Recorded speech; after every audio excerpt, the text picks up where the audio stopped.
Live from KSAT 12. Good Morning San Antonio starts right now. The cold temperatures are here, but can we still see wintry mix? Our team of weather experts have the latest.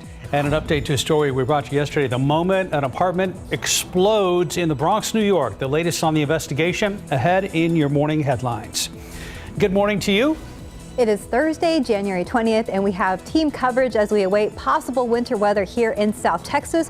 Our Jonathan Cotto is live at the Emergency Operations Center with details on how the city's preparing. And Tiffany Huertas is live at a shelter making sure the homeless community stays warm. You also see Stephen Cavazos is keeping track of the roads. Sarah Spivey and Justin Horn keeping an eye on the skies. We'll check in with them in just a moment. The majority of school districts around the San Antonio area are closed this morning. By now, you probably know if your child's school is open or closed, but if not, take a moment to scan that QR code on your screen. It will take you directly to the entire list of school closures on KSAT.com. Many school districts have not announced if they'll be open or closed tomorrow, but you can check the same story at KSAT.com for updates later on today. Another quick look out there with live cam. Yes, the cold has arrived, Justin. It has. Boy, it came through last night. Those gusty winds. It feels a lot colder today. You see some of the cloud cover out there. The sun was out for a little bit earlier, but now cloud's starting to fill back in, and we're watching the radar because we are getting some light returns now showing up as we thought we might. A few reports of some sleet in Del Rio. You can see some of the pink color there. That represents that mix, likely in the form of sleet. All of this, again, very, very light, moving off to the north and east. We're starting to see a few returns down there around Divine, southern parts of Bexar County. We'll keep an eye on that. Also across the hill country, seeing some of that light mix showing up. So far, nothing here in San Antonio, just gusty winds and those chilly temperatures. This is a handy thing we have here on our radar. We can look at road temperatures, at least estimates of road temperatures, and this would be important today if we do get a little bit of precipitation, especially with those bridges and overpasses. But most of the roads here around San Antonio, well above freezing at this point. So I think we're fine for now. Again, impacts should be minimal today, but we're going to watch it very closely nonetheless. As we look at temperatures, 35 degrees at the airport, 32 Bernie Stage. It is below freezing, Bernie Stage, Bandera, Kerrville, Comfort. If we get some precipitation to fall, that will likely drag the temperatures down a little bit here around San Antonio. As we zoom out some, it is well below freezing in places like Rock Springs, where it is 25. 41 in Del Rio, but again, they did report some sleet there. Gusts, wind gusts up to 30 miles per hour here in town, 35 in Kerrville. Wind chill values in the mid-20s and some teens in the hill country. It is awful cold out there.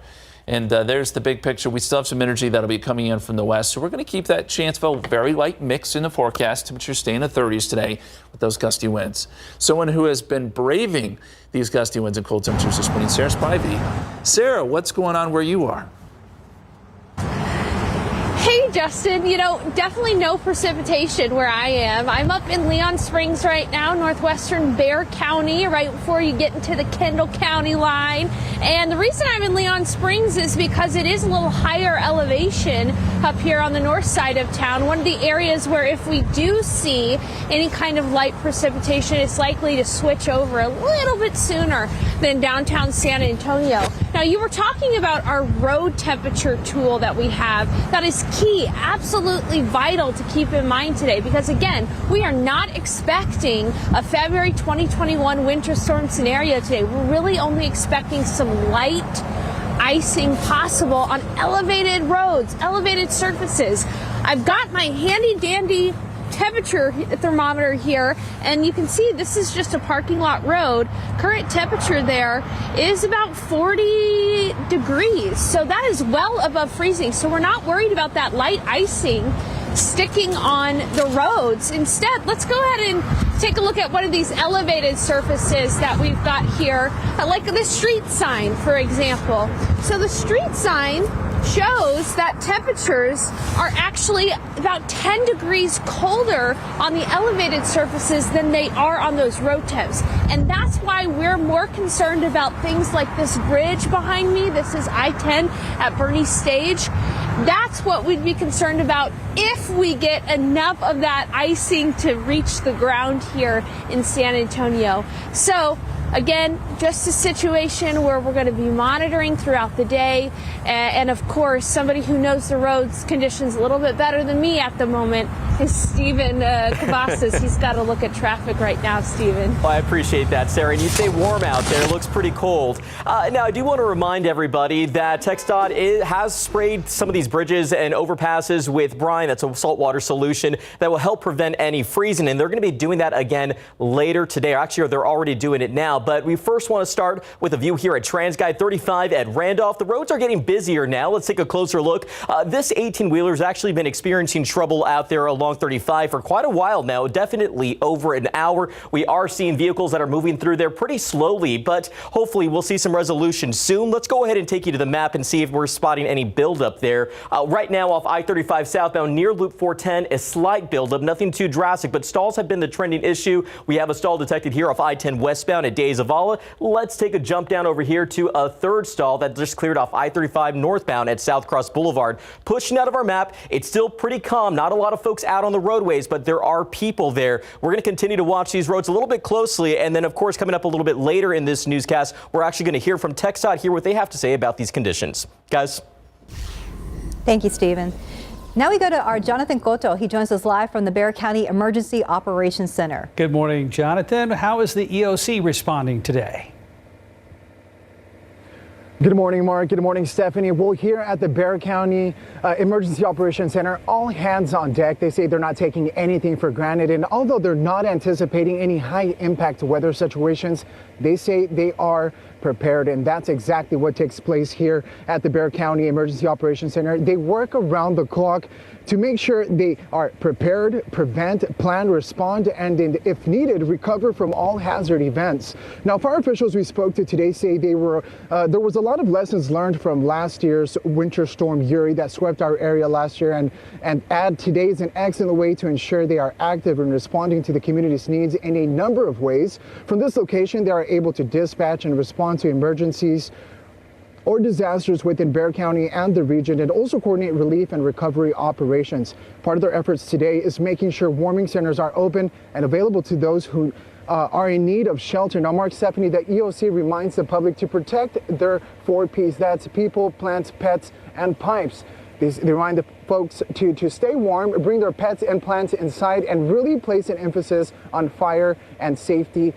Fire and heater safety, and remind the public that today they'll be holding a press conference later this afternoon to assess current weather situations at that hour. Reporting live from the Bexar County Emergency Operations Center, Jonathan Cotto, KSAT 12 News. Jonathan, thank you very much. Well, now with these cold temperatures here and only getting colder, it would appear, temporary overnight shelters for people experiencing homelessness are opening up.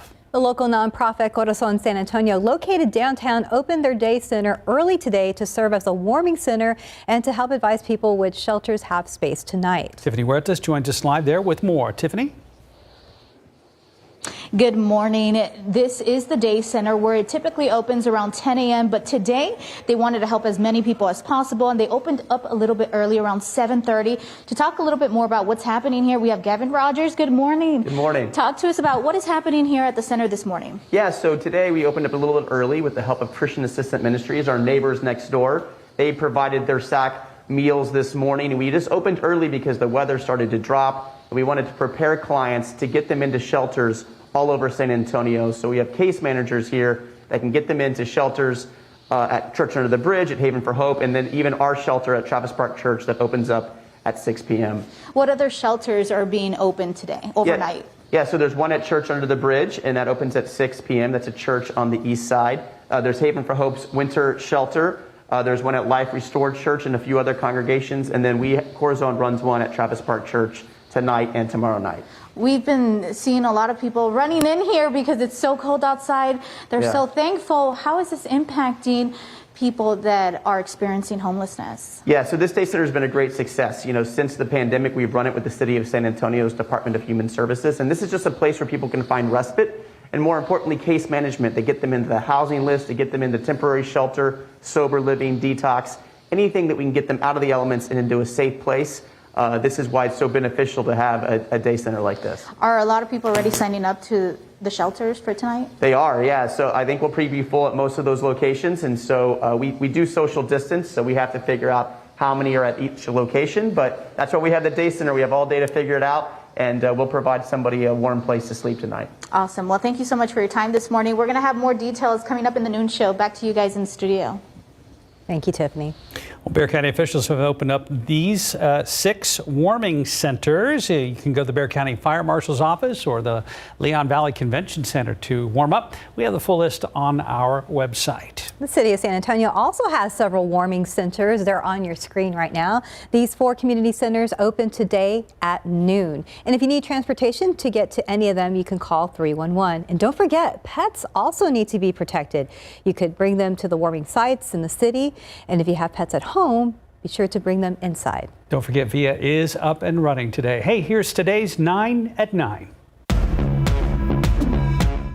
1 year ago, President Joe Biden officially took office. Challenges loom over his second year: COVID-19, inflation, the Ukraine-Russia crisis, relations with Afghanistan, and stalled priorities in the Senate. Latest Gallup poll shows the president is only pulling a 40% approval rating, his lowest to date.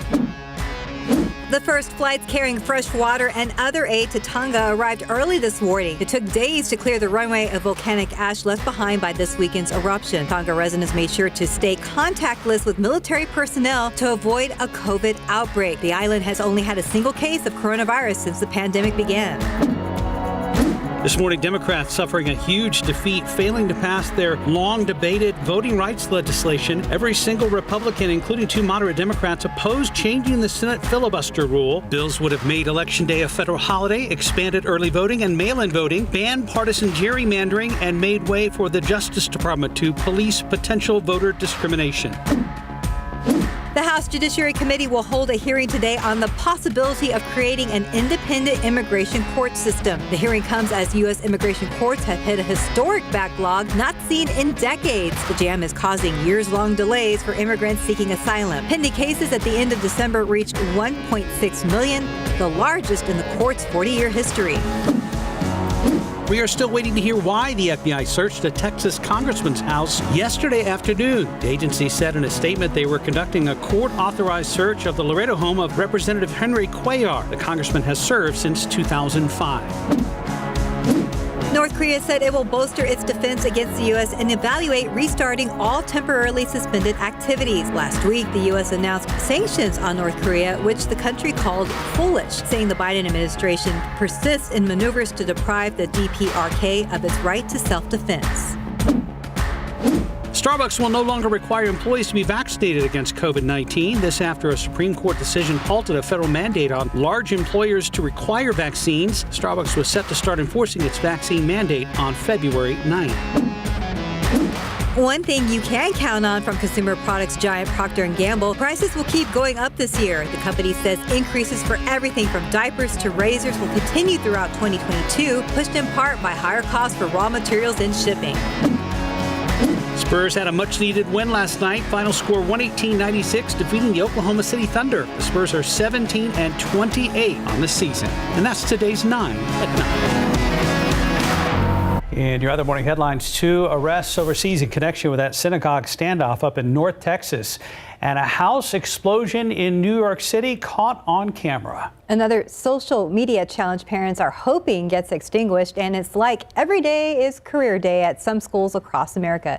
David Sears is here to explain all of this. Good morning, David. So many different folks are having to volunteer to go to some of these schools because they're short on teachers out with COVID. So we'll talk about that in just a second, but first let's start with this. 2 arrests have been made in England in connection with the synagogue hostage standoff back here at home in Colleyville outside of Dallas. 1 man arrested and detained by counterterrorism officers in Birmingham, England, and the other in Manchester, England. They are being questioned, but no word on exactly why they were taken into custody. Saturday, 44-year-old Malik Akram, a British national from 20 miles outside of Manchester, interrupted a service at the synagogue and took 4 hostages, including a rabbi. He was demanding the release of a convicted terrorist. The hostages were eventually able to get free. Akram was killed. 2 teenagers were taken into custody on Sunday and questioned. They've been released. They reportedly are the sons of Akram.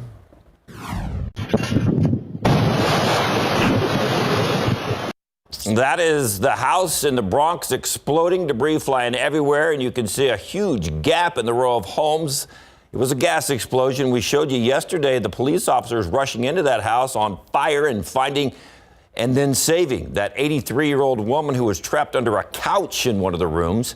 Neighbors could even hear her screaming for help. The officers were able to rescue her. Unfortunately, another woman did not make it. A nephew said a neighbor actually warned the ladies because he could smell gas. He had knocked on her door because he smelled gas. And then when they sat down, they were talking. And when they were talking, I guess that's when the explosion happened. 8 other people were hurt, including 5 police officers. A couple of the other buildings next to the one that exploded are going to have to be demolished. Parents and doctors are hoping that another social media challenge will cool off pretty soon. There is a tortilla chip out there being marketed and sold as the One Chip Challenge. Some kids are taking that challenge and ending up in the hospital. So you buy one chip for $20, you eat it, and then you post your reaction. Here's the catch. The chip is hot, and we do mean hot. It is made with Carolina Reapers and Scorpion peppers, some of the hottest in the world, and they can cause some serious problems. Those 2 peppers have been rated as high as 2 million Scoville units, and jalapeno is somewhere around 5,000, so they're about 400 times hotter than a jalapeno. Throughout your digestive tract, you may feel burning and pain, and it can be pretty severe after a short time, similar to a reaction like an asthmatic might have with bronchospasm. And if they have persistent vomiting, they could need IV hydration or medications to stop the vomiting. 4 times hotter than a jalapeno? Ooh. 9 students from a high school outside of Stockton, California got sick. 3 ended up in the hospital. It all happened last week. So here's the irony. The mascot for that high school, the Flames. Seriously? Seriously. Okay. Not kidding. You probably have heard this one from some of your kids who are in school. Administration's getting a lot of help from parents and other employees trying to fill the gap with so many teachers out across the country because of the big COVID surge. Well, these are pictures from classrooms in schools in Oklahoma. They're some of the resource officers filling in for the teachers. Oklahoma having such a big problem with absent teachers, the governor issued an executive order for state employees to fill in.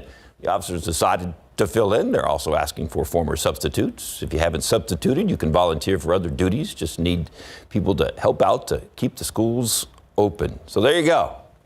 That's cool, officers like moving from office to the classroom to take care of the students. Whatever it takes, got to keep these kids in school. And I'm sure they're on their best behavior. Well, those guys standing there, yeah. Right? Who's going to mess up in class that day? That's the way it works. David, Little Johnny in the back. No. Not today. Not today, Johnny. Not today, Johnny. Thank you, David. Right now, 9:15, about 35 degrees. Still ahead on GMSA at 9. A look at a couple of the top stories we're following this morning, including a double shooting that sent a 3-year-old to the hospital. The latest on the investigation. And Justin has your full forecast coming up. The very latest on the chances of a wintry mix in the huge KSAT 12 viewing area. 9:19, and we have a lot of people tuning in today wondering what the very latest is as far as the wintry weather around here. We know it's cold. It's really cold. Cold and windy. We are getting some returns on radar. Okay. A lot of this, though, is not reaching the ground. So that's kind of the thing to remember here. You see what looks like a lot of precipitation here, but it is so dry at the surface, this is struggling to reach the ground for right now. That's not to say we're not going to see a little bit as we get into midday and the afternoon. I think that we will. And there have been some reports of some light sleet in Del Rio, although the latest radar image here shows it maybe switching over to a little bit of rain. Also down towards Asherton, maybe a few reports of some light sleet there. So you see where the pink colors are. Kerrville, we haven't had any reports. Rock Springs, we haven't had any reports of wintry weather yet. We're starting to see a little bit of activity down here across southern Bexar County, maybe just to the south. And what I want to do here is switch radar sites. So that first radar site was out near Del Rio. Now we move to the one that's out of New Braunfels. We'll get a little better look at what is coming into San Antonio. All of this is very, very light. But again, we could see a few very light showers, maybe a few sleet pellets as this activity moves west-east into the city. I don't anticipate that it will cause many issues at all, but we'll certainly watch it as it moves a little bit closer. And very quickly, I did want to look at road temperatures because this will be an important factor today. We have a product on our radar where we can look at the road temperatures, at least the estimates. And here around San Antonio, road temperatures are in the 40s. So that's okay. You get into the hill country, you start to see a few roads that could potentially be below freezing. Bridges and overpasses, obviously, our main concern. But so far, not a lot of precipitation up there. So we're doing okay there. Right now, cloudy skies. Clouds have moved back in here in San Antonio. 35 degrees, dew point. And this is the big problem. Down around 14, a lot of dry air here at the surface. Northerly winds at 20 miles per hour, and it's gusting to 30, making it feel all that much colder. 34 Canyon Lake, 36 in New Braunfels. We are below freezing in places like Comfort and Kerrville, where it's 30 and 29 respectively. 31 Bandera, 26 in Los Maples. You zoom out some. We're in the 40s, low 40s around Del Rio. Still, there was a little bit of sleet reported there earlier. And looking at the wind chill with those strong gusty winds, wind chills are still in the teens around Kerrville. Feels like 13, feels like 24 here in San Antonio. It's going to be a blustery, cold day. There's a humidity tracker in those dew points, awful low. So the air is just so dry, and that's what this precipitation has to overcome. And these dew points may rise a little bit if we get some more returns on radar. Here's the bigger picture.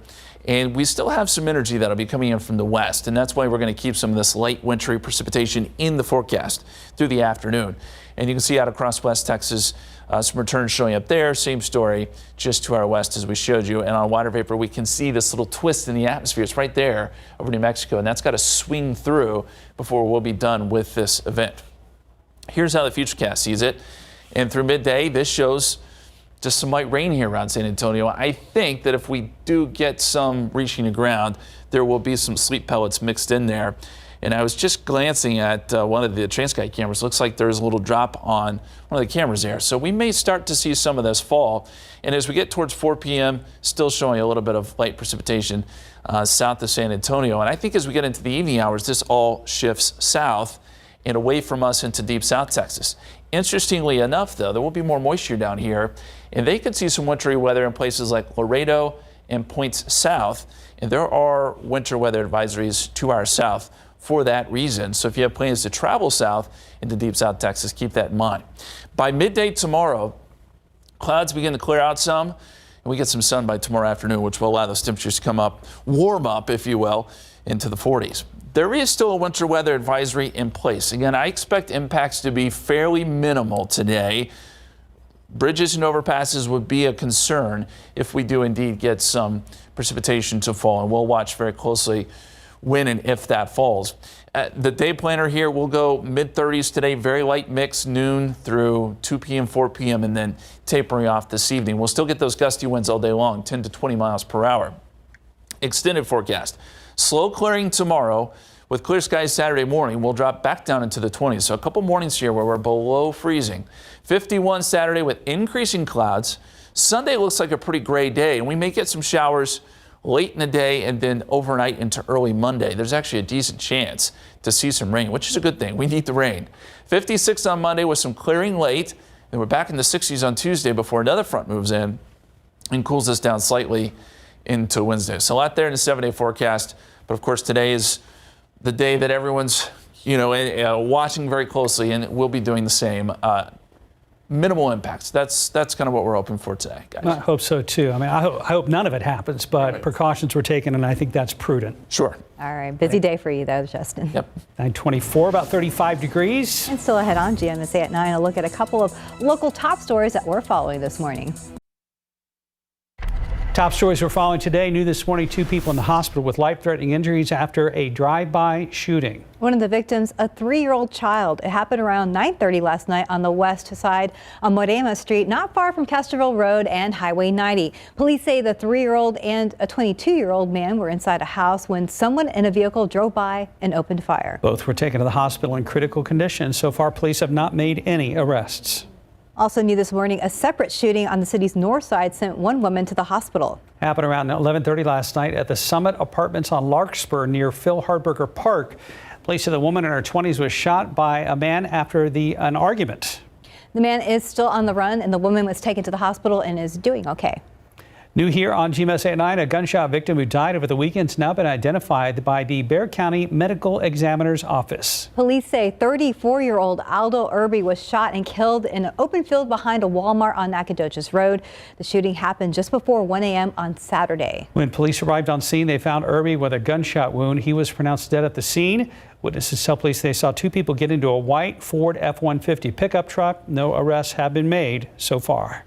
And time now is 9:29. There's a lot more ahead on GMSA at 9. Now, Justin Horn is one of the people who has his hands full today, kind of keeping tabs on what's going on out there. As you take a look, it is very cold and we have quite a few clouds right now. And as we head to break, a quick look at TransGuide. Pretty quiet there at I-10 East and Loop 1604. But you can see that camera is shaking with all the wind. We'll be checking back with Stephen Cavazos later on. Sure that's not a shiver? Maybe. Welcome back. COVID testing being impacted by the winter weather. Community Labs suspending its testing for public sites today. That includes the site over to Alamo College's district offices, several community centers, and also the Wonderland of the Americas Mall. The Alamo Dome plans to continue with its federal COVID testing site today. It'll be open from 7 a.m. to 5 p.m. and the city plans to reevaluate and determine what will happen tomorrow. Outside with live cam, very cold, especially when you factor in the wind. And Justin has got eyes on the sky regarding any possible precipitation. We did just get a report out of Rock Springs of some light sleet there. So we're starting to get a few more around the area. All of it very light. And we think that the impacts today will be minimal. Still, we're watching the radar right now. We see some of those pink colors that represents that mix that we spoke of. This is high level moisture, so a lot of it's having a hard time reaching the ground. That radar image maybe not indicative of what's really happening here because there's only going to be a few spots where it is reaching the ground. And we, again, are starting to get a few reports here and there. Del Rio and Rock Springs being the two here within the last hour or so. As we look a little closer here at San Antonio, you can see some of those returns just off to our west, and some of those may try to work in here next couple of hours. So don't be surprised if you see a few drops on your windshield and maybe a few sleet pellets mixed in. That will be a possibility. We've also been talking about those road temperatures here in San Antonio. Most of the roads, all of the roads, well above freezing. Those numbers try to come down a little bit more, but the roads, I don't think there will be many issues here in town. Some of the bridges and overpasses we will need to watch, and in the hill country where temperatures are a little bit colder, we'll need to watch that as well. As far as temperatures go, we're at 35 degrees at the airport, below freezing in places like Bernie Stage, Comfort, Kerrville, Bandera, and over towards Las Maples.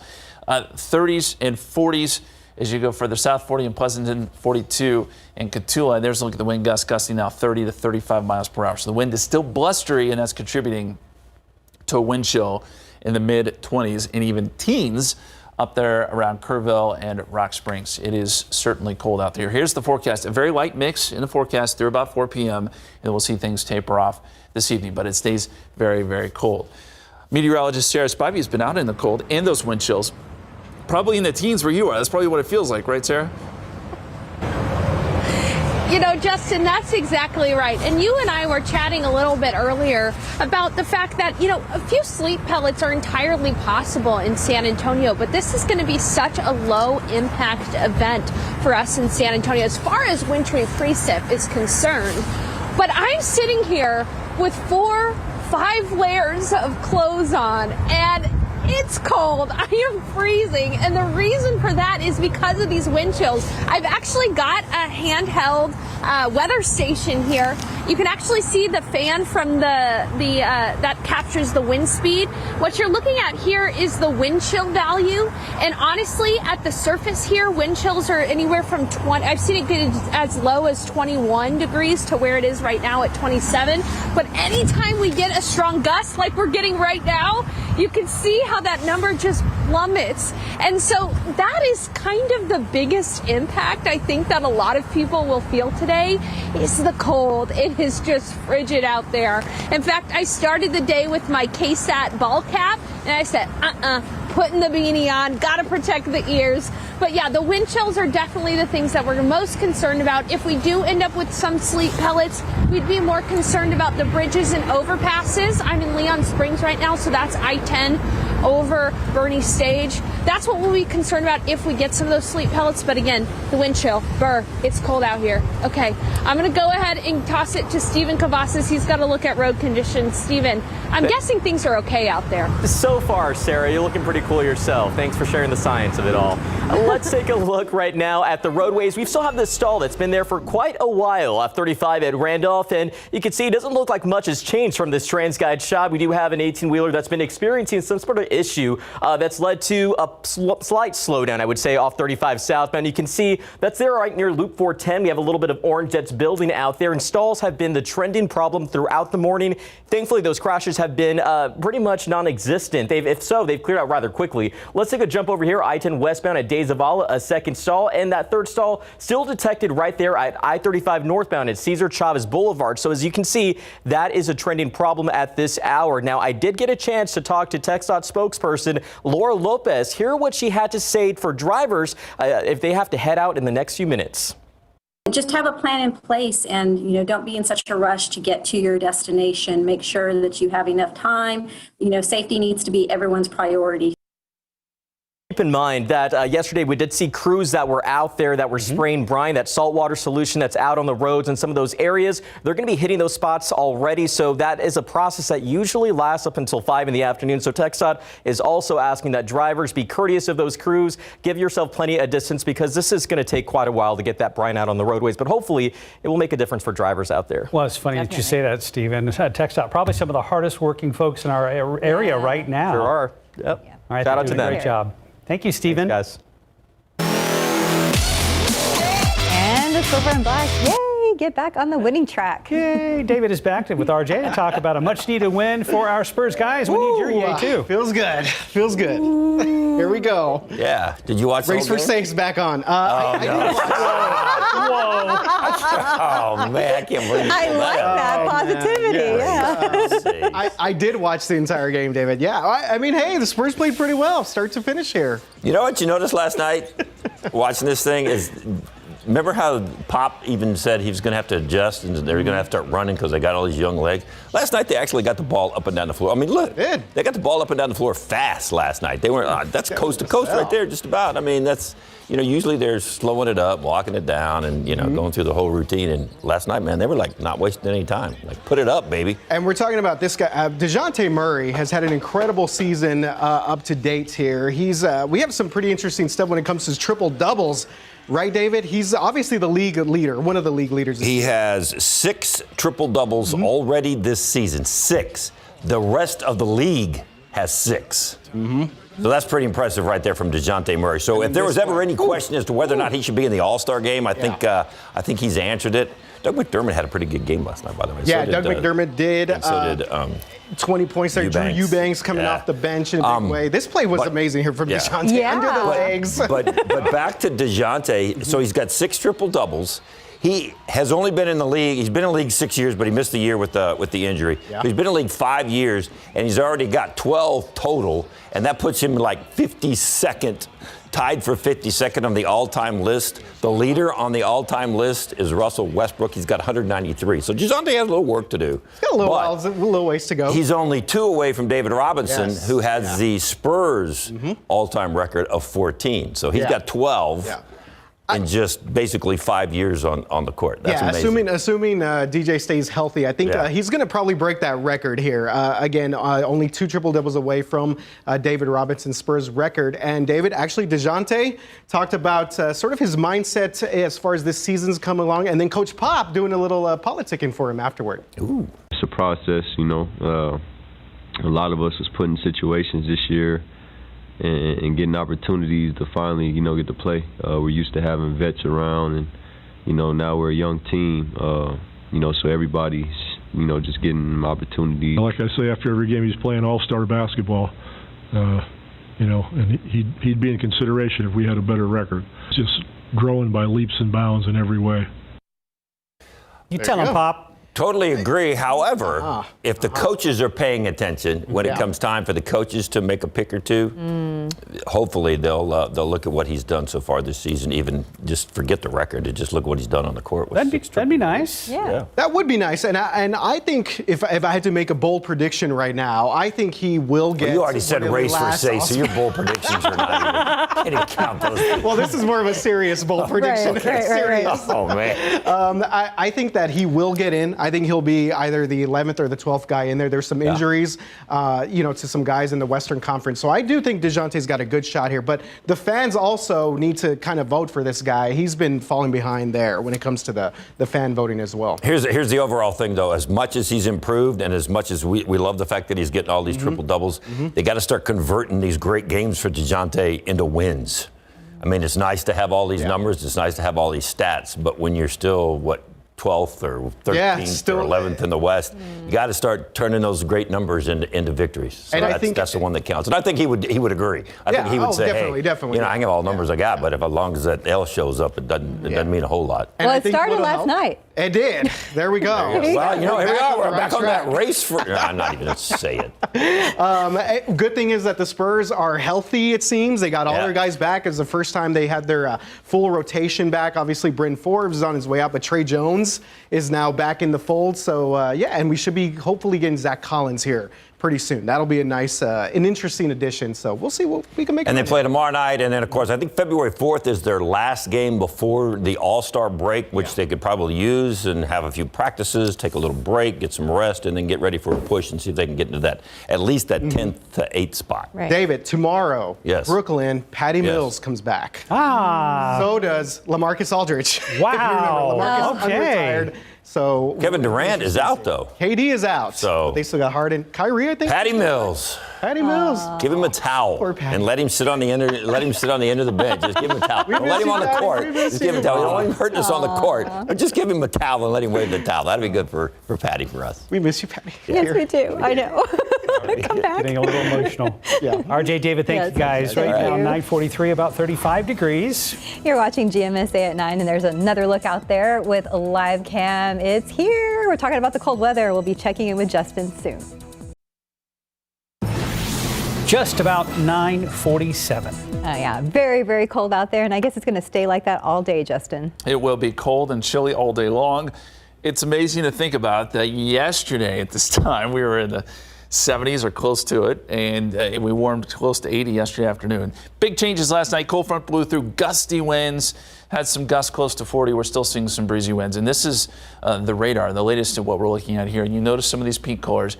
This looks a little bit worse than it is, but these pink colors represent likely some light sleet in spots. Not all of this is reaching the ground just because it's too dry at the surface. But we have had some reports of some sleet around Rock Springs and Del Rio, as we mentioned earlier, and seen a few of those returns getting a little bit closer to San Antonio. So let's take a closer look here. There's some of that activity trying to move in from the west. So far, as we switch radar sites here, not a lot here around San Antonio, but as this moves a little bit closer, we'll see if we get a few sprinkles, maybe a little bit of light sleet. I don't anticipate that this will cause any problems, really, and we haven't had any reports of issues on roads or anything like that. Bottom line, it's just going to be pretty chilly today, and there's a possibility of a very light mixture of maybe some light rain and some sleet. Here's a look at the time lapse. We had the sun come out briefly earlier. Now the clouds have shifted back in, and it is going to be a cloudy day. 35 degrees at the airport, northerly winds at about 20, humidity at 42%, but that dew point at 14, and that's part of the problem. The air is very dry at the surface, so anything that's falling is getting evaporated, at least some of it, before making it to the ground. Satellite picture shows you all the clouds and temperatures. 35 degrees at the airport, 42 Cotulla, 28 Fredericksburg, 28 Junction, 27 right now in Rock Springs. And wind gusts gusting to 30 still, so it's still a very blustery situation out there. 36, the latest wind gust in Kerrville, and that makes it feel like it's 16 there. Feels like 24 here in San Antonio. And these wind chills will probably be in the 20s all day long. So, yeah, bundle up if you're planning to be outside. Those dew points in the teens, it's very dry. At least at the surface. And that, again, is why a lot of what you're seeing on radar is just not making it to the ground. Now what happens is when that precipitation does fall through that dry air, you get the evaporation and it actually draws temperatures down a little bit. And I think that's possible as we get later into today. That'll keep temperatures pretty chilly, especially if we do see some precipitation overhead. And we've still got to wait on this sort of piece of energy to swing through before we're all done. But I think that most of the precipitation will be out of here by this evening. So let's time it out here. This model by noontime shows a little bit of light rain, maybe mixing with some very light sleet across San Antonio. And then by 4 p.m., a lot of this is already starting to shift out and away from us. This is 10 o'clock, shows quiet conditions, cloudy and cold, but quiet. All the precipitation moves into deep South Texas, where there could actually be more wintry weather down there. Places like Laredo and then further down into the valley, models are showing some sleet, freezing rain, and maybe some snow down there. So it could actually be a little bit worse for our friends to the south, and there are winter weather advisories posted there. By midday tomorrow, clouds are trying to clear out some, and I do think we'll get some sun tomorrow afternoon, which will allow temperatures to get back up into the 40s at least, a little bit warmer, upper 40s. By tomorrow afternoon. But today we're stuck in the 30s, very light mix through about 4 p.m. Northerly winds 10 to 20 miles per hour. And as we look at the extended forecast, some slow clearing tomorrow. 28 Saturday morning, 51. Increasing clouds. Sunday looks pretty gray. We may get some showers, a decent chance late Sunday into early Monday before it clears out again. 56 Monday, back into the 60s by Tuesday. We'll be right back. Good morning. Coming up on Live, David Boreanaz from SEAL Team, plus bargains with Monica Mangan, and Fitfluencers Week continues. See you soon. And a quick look at the roads with Trans Guide. Stephen Cavazos has been busy all morning, so we'll take a look here at I-35 at Randolph. Things are moving, but a lot of people on the roadways right now. Cold and windy. We've still got a few light returns showing up west of San Antonio. Some of this we'll try to work in. It's probably going to be very, very light if we see anything at all. Some light sprinkles, maybe a few sleet pellets mixed in. That possibility is there into the early afternoon before this all shifts south this evening. But it stays cold and windy throughout the rest of today. So bundle up, stay warm, and we'll keep you posted. Some clearing shows up tomorrow. Okay. Justin, as you know, Winter Olympics are in Beijing next month. Yes. We have an article from the business section of KSAT.com. Ralph Lauren has unveiled the Team USA opening ceremonies Olympic uniforms, and there it is. Yeah, they're very fancy, and like Mark said, the article's on KSAT.com. But now that Mark has looked up what these outfits cost, choked on. Oh my goodness! Let's start with that. Well, I want to tell you real quick though about the jackets. I want to kind of sneak in the price. Okay. So the jackets unveiled today by Ralph Lauren include a smart honeycomb-like fabric layer built into that expands or contracts in response to temperature changes, all without the use of a battery or wired technology. So it's super smart clothes, right? Yeah, super smart clothes. So we have uniforms for the opening ceremonies, and then we have uniforms for the closing ceremonies as well. So the opening ceremony, I think they showed the jacket right there, and well, there's basically, some of the gloves too. It's the white one. That is close to $2,000. Yeah, the jackets, the opening ceremonies jackets are $19.90. The beanie she was wearing is $145. Just for the beanie. What closing ceremony is a discount? Yeah, right. Those are going to be like a buffalo plaid. Yeah, that outfit. The jacket $19.98. The beanie $145. The pants. Probably about at least $145, if not $300. Well, they look great. They're on Ralph Lauren's website. If you buy them, let us know. Yeah, take a picture and send them our way. Have a good day, guys.